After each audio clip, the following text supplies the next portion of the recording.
The lease was in his name. That was the first thing I noticed when I finally looked at the paperwork. Not the clause about the 60-day notice, not the line about rent responsibility in the case of early departure, but simply his name at the top and mine nowhere on it. I had been living there for 11 months. I had paid half of everything. I had put a plant on the windowsill and a shelf of books along the east wall, and I had believed, the way people believe small comfortable things, that this arrangement was mutual. Marcus left a glass of water on the kitchen counter every morning before he left for work. Just one. He never explained it, and I never asked. The glass would sit there all day, usually with a faint smudge near the rim from where he had drunk the first sip, and by the time I came home it would still be there, waiting to be washed. I washed it every night. I don't know when that started. I don't know when I stopped noticing it had. I met him through a workshop, not a therapy workshop. I want to be clear about that. Though the distinction becomes harder to maintain the longer I think about it. It was a communications seminar, the kind that corporate teams send their mid-level people to when they want to appear invested in something. I was 31, recently promoted, still performing the version of myself that had gotten me there. Marcus facilitated. He had the vocabulary of someone who had done a great deal of interior work, and in that room of people who were mostly performing confidence, he was the only one who seemed genuinely unafraid of being still. He said things like, "I'm going to hold space for that." He said, "That response sounds like it's coming from a triggered place." He said, "When two colleagues argued about a presentation deadline, I notice there's a lot of activation in the room right now. I wrote down the phrases. I thought I was learning something." We started talking after the second session. He asked questions the way therapists do, not to gather information, but to make you feel witnessed. By the third conversation, I had told him things I had not told my closest friends, and I registered this as evidence of his perceptiveness rather than of my own hunger to be understood. I was lonely in the specific way that busy women in new cities are lonely, visibly fine, structurally isolated, running a life that looked complete from the outside and felt from the inside like a house with no one else in it.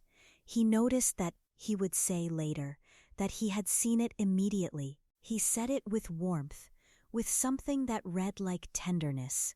He said, "You've been your own primary support system for a long time, haven't you?" And I said yes, because it was true, and because being named accurately by another person feels so much like being loved. I want you to understand why I moved in with him, because it was not impulsive and it was not foolish. I had been offered a contract renewal in the city at a rate that made my current apartment impossible. Marcus had a second room that he had been using as an office. He had suggested, casually, that the numbers could work. He had framed it as practical. He had a way of framing most things as practical, which I later understood was how he kept everything deniable. The therapy language began almost immediately, but slowly enough that I cataloged it as growth. When I said I was tired after his friends came over and stayed until midnight on a work night, he told me it sounded like I had a boundary I hadn't communicated. When I mentioned that a comment he made at dinner had stung, he said, "I'm hearing that you were triggered by that. Can you sit with where that's coming from?" He never said he was wrong. He said I was processing. He never said he was sorry. He said he was grateful. I felt safe enough to share. I thought I was in a relationship with an emotionally evolved man. I thought this was what it looked like when two people did the work. I had spent enough years in relationships with men who couldn't name their feelings at all, and here was someone who named everything, mine, his, ours, with the calm precision of someone who had been to therapy many times. I realize now, confusing fluency with sincerity. I was mistaking the map for the territory. There is a thing that happens when someone speaks the language of emotional accountability without actually practicing it. The language becomes load-bearing. It holds up the structure of the relationship in the place where honesty would otherwise have to go. Marcus never lied to me exactly. He reframed, he contextualized. When I raised something that bothered me, he would say, "I want to make sure I'm not being defensive right now," and then be defensive, but call it something else. He would say, "I'm noticing some codependency patterns in how you're relating to this," which meant, translated, "your feelings are your problem." He would say, "This feels like it might be worth exploring with a professional," which meant, "I am done with this conversation." I stayed because I believed I was learning. That was the mirage, that this difficulty, this constant recalibration of my own responses, this perpetual examination of my triggers, was making me better.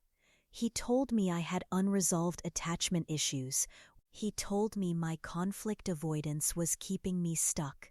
He told me that my difficulty naming my needs was a pattern worth breaking. Every critique arrived dressed as care. Every correction arrived dressed as insight. And because I was genuinely someone who wanted to grow, someone who took her own psychology seriously, I kept doing the work he assigned me without noticing that he never assigned himself any.